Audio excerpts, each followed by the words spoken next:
আমরা সবাই মিলে আমাদের ভাই বোন শিশুদেরকে ওখানে মরার জন্য ছেড়ে দিয়েছি।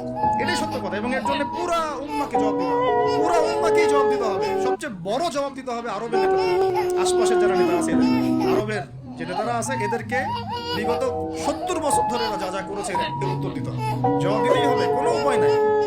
আমাদেরকেও দিতে হবে, প্রত্যেক রাষ্ট্রপ্রধানকে দেওয়া লাগবে।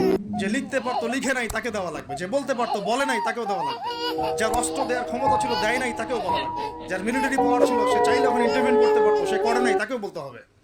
আর যারা ওদের সাথে আতাত করে বন্ধুত্ব করেছে এরা তো মুনাফিক, টাটকা মুনাফিক, পাক্কা মুনাফিক। এরাই তো তারা যারা কাফেরদের সাথে জাহান্নামের তলদেশে থাকে, মুসলিমদেরকে বাদ দিয়ে মুনাফিক ইহুদি খ্রিস্টানদের সাথে বন্ধুত্ব করেছে।